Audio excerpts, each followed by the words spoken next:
Hi guys, welcome to another episode of the Grapplers Academy. We're on episode 56. And before we get into the podcast, we're going to ask you to like, share, subscribe, and if you're watching this on YouTube, drop us a comment below. Been quite an eventful sporting couple of weeks really, hasn't it? Yeah. Fucking Olympics. I know. Yeah. I was so hyped for the Olympics before it started. Yeah. I love it. Love the Olympics. It's just hard to watch at the moment. Like it's never on. iPlayer never has the ones you want to watch. I know wrestling's happened, but I've not seen any of it. Yeah, I've never seen highlights. No, like it's. But what? Not to diminish any of the new sports that are coming into the Olympics, like skateboarding and stuff like that, and BMXing. Cool. Like what? You know, there's the X Games as well, which has been around for a long time, which hasn't had any hype. But like you're fucking ignoring weightlifting and wrestling. Yeah. It's pretty much two of the most staple Olympic sports that there are. Oh, definitely. Like, not gonna lie, I have really enjoyed watching the BMX and the skateboarding. Yeah, totally. That I've got to give it like credit to the Manchester girl who won gold. What a run! Oh my days! And then Swearing at the end on. yeah, I think I'd have ran around with a just football style support with a shirt over my head if I'd have done that kind of run. Do you remember Davina McCall from Bo Selector? Like when he used to rip off her? Yeah. He's like, you're live on Channel 4, please do not say fuck off, bugger. I can see the producer going, shit, she's swearing, quick.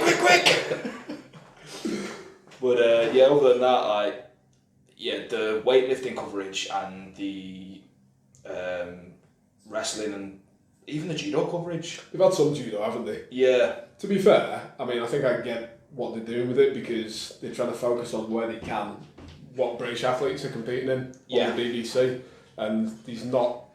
You know, I know some of the British females have won some medals. Yeah. In the weightlifting, which is great. But we don't typically tend to get much GB representation in wrestling. It's a shame. We get a bit in taekwondo. Yeah. Judo. We won a medal in taekwondo, didn't we? Yeah, and we have done previously as well, haven't we? Yeah. Jade Jones. Yeah. Isn't it? Yeah. But it's a shame that we don't have like a strong history in or strong representation in wrestling, which just goes to show you the high level of it because we've got some good wrestlers in this country and there's some good wrestling program. Yeah. But you know, you look at some of the other programs around the world and what they put together and bring to that world stage. They just dominate, like basically America and Russia. Yeah. And the technical side of it and just sort of I've not watched this year's games, but like previous games and just old footage. It's such a hard sport to break through when the bar is already set so high. Yeah, I can't remember if I told you about it this week, but the Charles Sonnen's put another video out again about the USA wrestling camp in the lead up to the Olympics, and like you look at that training room and you've got Jordan Burroughs training with Jaden Cox, training with Carl Snyder, training all these guys training together in a training room, and some of them aren't even on the Olympic team. Like Jordan Burroughs isn't on the Olympic squad because he got his spot taken by Cal Dake. Oh, he did, doesn't Which is why they fucking hate each other. But Jordan Burroughs is there saying, "I'm here to show up and make my team better." Yeah.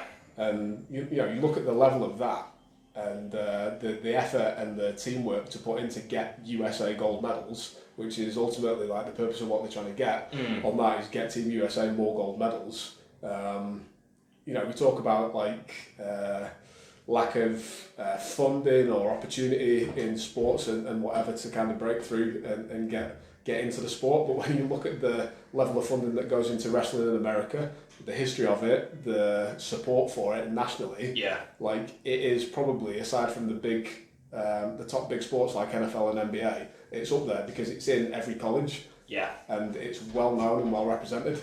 Oh, definitely. Like, you could argue wrestling over there is up there with the NFL and NBA. It's kind of like what football is over here for us, wrestling to them. The amount of grassroots support that they have all the way from high school to college, and even just regional meets. Yeah. Like, the atmosphere in those events is great. Like, I remember when I was in America, did like a study exchange, and I was doing mat side sort of rehab stuff with the wrestling team. We did kind of like the medic kind of stuff for one of the wrestling meets, and the wrestling stadium was busier than when they had basketball games in there. Yeah. Like, absolutely rammed.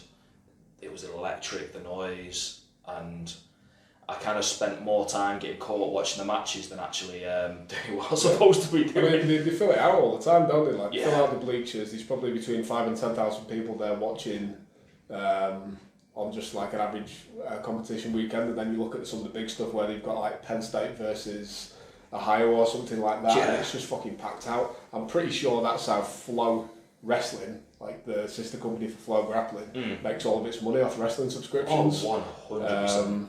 Because it is so big, and you listen to anybody American who's in MMA or whatever talking about, and pretty much everybody's done wrestling growing up. It's a great sport. Oh, it's phenomenal. Like, and it unfortunately is one of those where to get a full appreciation of it, you have to have some level of training with it. Like, otherwise, it just looks like two guys trying to throw each other, as opposed to when you have a baseline understanding of what's going on, you can see what they're looking for and you can admire the technical side of it. There's a difference between, like, when we're looking at it from a grappling point of view, the way that they do stuff in the wrestling is wrestling specific, because there's like not a threat of guillotines, like they leave their head in a lot, and a couple of other different things. And we've spoken about it before, like when some of those high level wrestlers have gone up against jiu-jitsu guys and they've had the jiu-jitsu match or the grappling match and they've had a separate wrestling match. The wrestling guys just wipe the floor with the jiu-jitsu guys.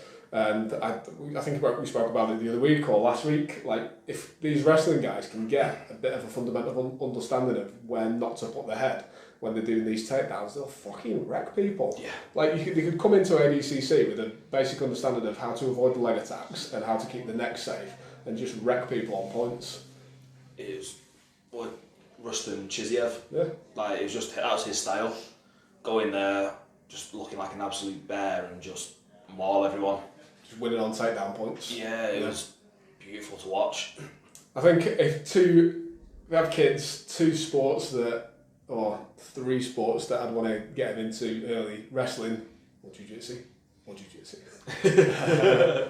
gymnastics and weightlifting. Yeah.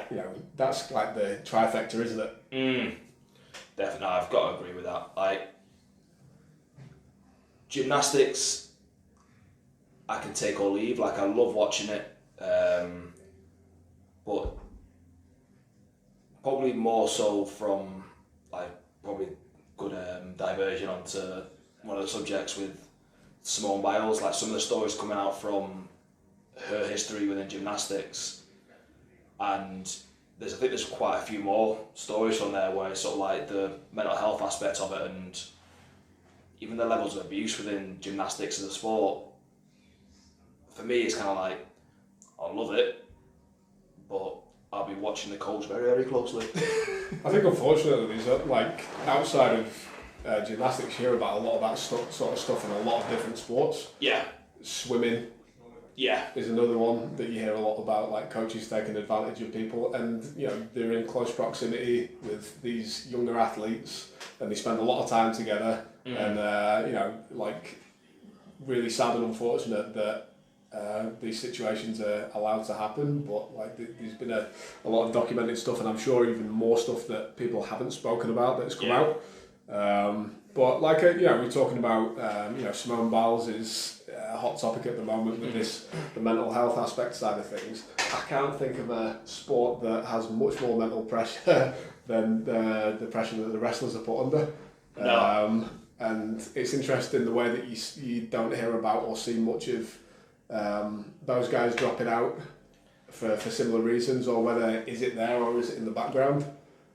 I think with wrestling, I think there's a different approach taken by the athletes because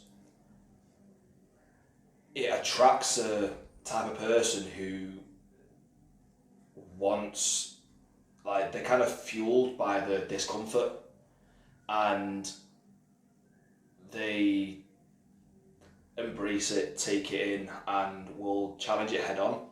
And I think the pressure that they probably feel is to the same extent, but it's kind of going to be a different kind of pressure. So it's more competitive pressure, pressure on making weight, pressure on the young up and comers coming to hit a spot like Dake and Burrows, as opposed to the sort of mental pressure that maybe like Simone Biles might have been feeling. And from what I read, I think she has ADHD as well, and someone's mentioned, like I saw that the medication she was supposed to be taking was banned in Japan.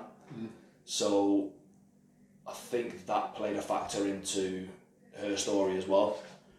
But yeah, I think going back to the wrestling, but I think the pressure they experience is different, and the kind of person it attracts kind of uses that pressure to fuel them.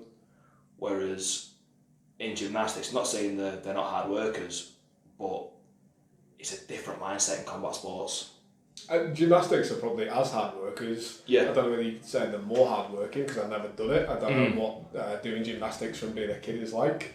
But I'm certainly not saying that it's any less demanding or challenging than gymnastics. But I'm wondering because all of these Olympic sports, like for the most part, you're not getting paid to do it. Especially when you're a kid, like you're just turning up and either doing it for the fun of doing it or you want to win trophies or whatever. Where do you think that pressure comes in where they start to, where they're starting to feel it like this now with Simone Biles, and people are talking about it more? I know mental health's more of a prevalent thing at the moment, but do you think it's when it becomes on that national stage and this national pressure to perform and win medals for America or the nation, and you're doing it for external gratification, not internal pursuit of something that you're driving for? I reckon there's a point where it switches. So that first medal is very much internal gratification, but once you've got that first medal and you're going into the next games, there's all this external pressure. So you could be world champion going into your first games and having a lot of success, but I don't tend to see much pressure going in being like, we've got a gold medal in the bag here with this person. No, because everybody on there is there within their own right and is a national, regional or world champion in the different tournaments at different years. So you're kind of facing the best of the best. So that first gold medal or bronze or silver medal is purely, I think, internal gratification. And then the real pressure comes to maintain that. And I think that's probably where the extra pressure from the media, your coaches, your team, possibly even your family, because you're now becoming a breadwinner, because your success puts food on your kids' table. Yep.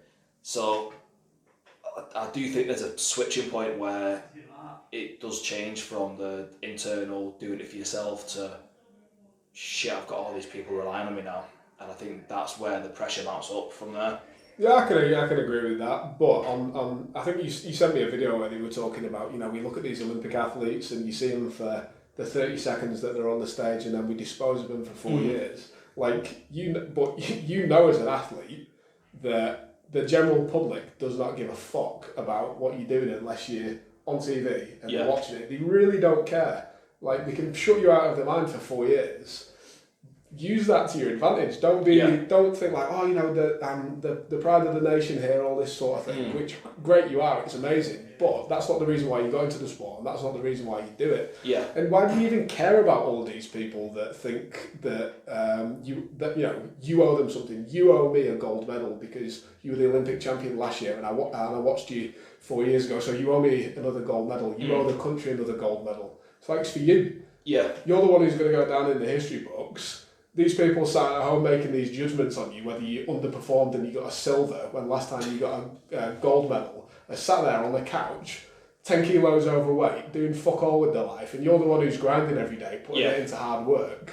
I get it if like the sponsorship pressures and all that sort of stuff that's putting money on your table, whether you're trying to make a career out of it after the sport or get into commentary or whatever. But you know, as any athlete, and especially as like in the sport that we're involved in most, jiu-jitsu, nobody gives a shit. No. Nobody's turning up to watch you at training. Nobody gives a fuck about your competition. Like, great if you win a gold medal. They literally don't care. No. And why do you think that it's any different because you do track and field or whatever? You don't owe these people anything. I completely agree with you there. Like, that's the headspace that they should strive to try and be in. But I think on the stage that they're on, I think shutting it out and then trying to dampen the voices can only work for so long. It's kind of like someone tapped you on the side of your arm. You can ignore it for a while, but if it hits that same spot thousands of times, it's going to start hurting. So I reckon it's because how many years she's been doing it for multiple games, hasn't she? So she's probably hit that breaking point now with the knock-on effect of other things coming to surface, and probably the last 12 months where she's felt like she's not been able to prepare as well either. Yeah, I mean, everybody's been in the same boat. And the good thing about I'm not going to be at that level of athlete ever. I'm way past that now, and I've made my choices in life. I'm not going to be an Olympian who's going to win a gold medal. But somebody in that sort of position as like an elite athlete as they are, you can. I would imagine. I imagine there's a hell of a lot of pressure on you, but also you've got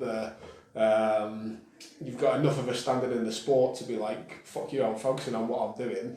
I'm going to shut off and make sure that I'm doing what I need to do to win the gold medals and do it for me, yes, and for the team and for the nation and whatever. But I'm going to focus on what I'm doing and not get distracted by all this external stuff. Just switch it off. Let a manager deal with your social media, deal with your sponsorships, deal with all that external stuff. Yeah. There is too much pressure on like athletes.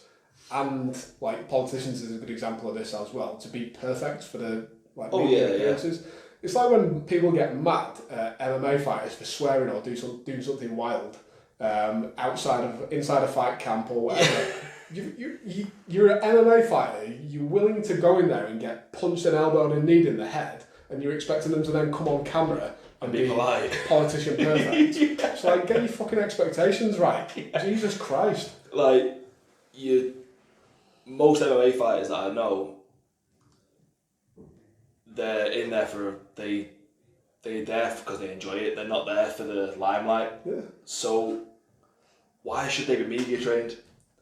And like I said, I 100% agree with you with like the people complaining about this kind of stuff are those who have zero athletic endeavours. So who are they to actually criticise and put someone down for not succeeding in the sport? And in Simone Biles' case as well, who are they to criticise her for making a decision that's for her own mental health or even physical health? Because she's got in there, and if she can't concentrate, now can any of the people criticising her do what she does on the mat? Now if she goes out there, can't concentrate, does a backflip, lands wrong, ankle gone, knee gone, worst case scenario, neck. So it's just a bunch of, I don't even think there's a right word to describe them, but they're just helmets, weapons, whoppers. Like, they're clutching at someone else's achievements to make themselves feel better for their lack of doing something. Yeah. Yeah, 100%. It's I don't know why I got on such a rant about this, but I'm just laughing because so many of these people have done fuck all with their life, and they're the sort of people who complain about being tired to go to the gym I can't go to the gym today, I'm tired. Like you work out 3 times a week and you go on the fucking cross trainer. Yeah. Like you've got no perception of what it's like to get up at 5 o'clock in the morning to go to a morning training session, sleep, go to an afternoon training session, sleep, go to an evening training session, and wake up and do that every fucking day for 25 years to be able to get the opportunity to compete at the Olympics. Yeah. Like There's no guarantee on it. To pour your heart and soul into this thing that you're not going to get paid any money for, that nobody cares about. Literally nobody cares about it until you win a gold medal. Yeah. Like, that's another thing that annoys me as well. The amount of money the corporations and businesses make around the Olympics. Yeah. And they expect the athletes to compete for free. Like, I get it, the opportunities that's going to come from it if they medal. But how can you rightly justify not paying these people who are making your content, which is causing billions of people around the world to tune in and watch your channel, TV channel, your coverage? Yeah. There should be a financial benefit to the athletes competing. Yeah, we've said it before about wrestling on like Flow Wrestling and whatever, or Flow Grappling. Athletes who make an appearance on the show should be contributed some of the funding because they know who's watching for what events. Yeah. Like you can, I'm sure they've got statistics on who's watching the final of the 100 metres. You know, like if 1 billion people are tuning in to watch that, and there's 10 people in the, 8 people can participating in the event. Distribute the money between those athletes. 100%. You could do it based off performance. Yeah. Like if gold medal winner gets like 1% of the revenue, 0.5 whatever. Yeah. It's still going to be a significant enough contribution to them to make it worthwhile. Plus as well, it's probably going to make the athletes work harder to get. So it's going to make the games more exciting. It's like if YouTube can tell us on the analytics the average watch time, where people watch the videos from and to, and the TV the TV shows must have the technology to be like, okay, this sport got this amount of views, they turned off or fast forwarded during this athlete and this athlete. This athlete here is the one that people are tuning in for. So divvy it up like artists, like music royalties. If you're a featured artist, you're going to get less than a main artist, but you're still getting paid for your performance. Yep. It riles me right up. No, totally. I mean, the other thing as well with the other thing that's been pissing me off about the Olympics is like the commentary. And I use like 2 different examples. I love the commentary for the weightlifting. Yeah. Because the commentator, that female commentator, I don't know what her name is, but she commentates pretty much every weightlifting competition I've watched in my recent memory for the past 20 years. I don't know, I'm not sure what she's called or what she looks like. I just recognise her voice from listening to it all the time. She's a fucking expert. She knows everything about every lifter, what their lifts are, everything about technique. She knows a lot about the technique. She's really good and she knows everything and she makes the commentary great. And then you watch other sports where it's like, this is how much they don't give a fuck about the sports. They don't even know half the names of the people on the pitch, or whatever's going on. Like I heard one commentator say and this person was a French person, world champion. The French guy's just overtaken whatever the name of the Brit was. It was like not even referring to them by their name, like no knowledge of who they are just because they're not British. And I get it, if you're a commentator who's just a commentary person and you've got to cover 20 sports, you can't be an expert in all of them, but get somebody who is. Yeah. The money's there. The people wanting the jobs there. Get previous athletes who are still active in the sport.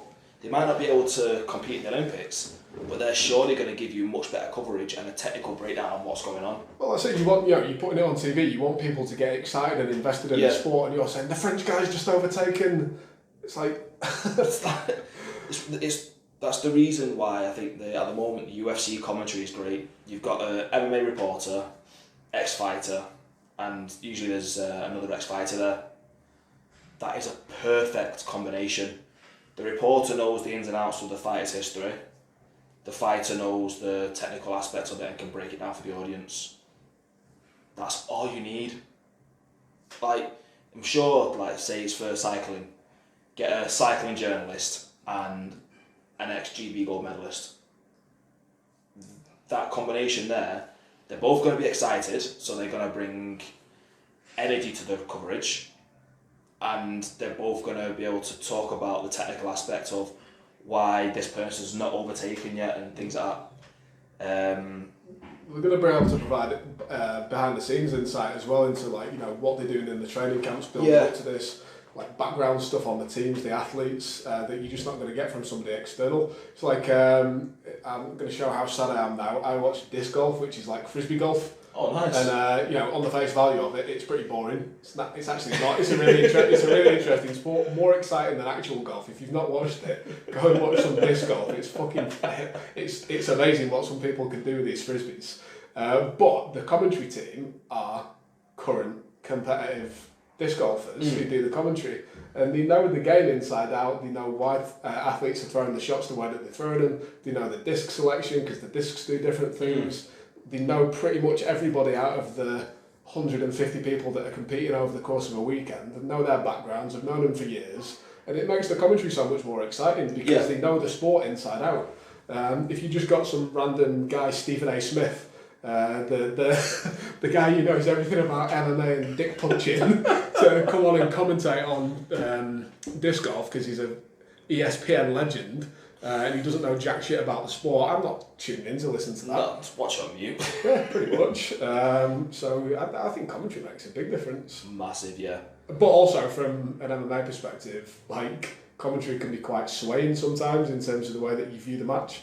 Like you watch a match where the commentary team's like quite biased or getting really hyped for something. Yeah. It can change the way that you watch the match. Oh, definitely. You watch it back on mute or with no commentary on, and like sometimes the match can look completely different from the way that you viewed it with the commentary on because of bias. See that, yeah. Yeah.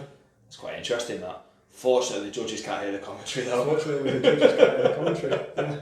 Yeah. But no, it is interesting because, you know, it is a big part of the way that you're taking in the information. And if Joe Rogan sat there telling you that fighter A is up on points and they're striking and they're landing and they're being more exciting, you're watching them more, you're seeing that you're hearing, and not just seeing what actually is occurring in the match. It's a lot of times like where you watch it and at the end of the match, like there'll be a surprise, like that a decision went one way, and then you go back and watch it with no commentary or when the hype's died down and you go, oh right, well yeah, actually maybe, yeah. Oh man, I might have to try that on the next split decision or wrong decision that I see. But like completely to go back to what you were saying before, I enjoy the commentary. Yeah. DC, John Anik, Joe Rogan, it's good. Love it when Bisping's there as well. Bisping, yeah. Dominic Cruz is good. Yeah. On the analysis as well, it's good. Oh, and speaking of Bisping, and if you've not seen it, go and watch the Helwani and Bisping and Darren Till video where they interview him on Instagram Live. It is brilliant. Like straight away before he closes, he asks if he can swear, and he just does the most Darren Till thing you'll ever see. It's fucking brilliant. I'm gonna have to watch that. I've not seen it. On that note, again, make sure you like, subscribe, and comment your thoughts below as well. Let us know if you agree with us or if you disagree with us. Let us know if you've got a preferred sport in the Olympics, who you'd have as the commentators, and let us know. DC, Joe Rogan and John Anik. Yeah. Every sport. One thing before we do finish up as well, because we probably will end up talking about it next week. If you're still listening, well done to you, and comment below because it's good for you. But Hicks and Gracie is on a podcast with Jocko Willink. If you've not listened to Jocko Willink before, amazing podcast in general, but Hicks and Gracie's on there this week, and there's probably about 3.5 hours worth of content on there. We'll probably end up talking about it next week. So get a jump on that and listen to it in advance. So what we're talking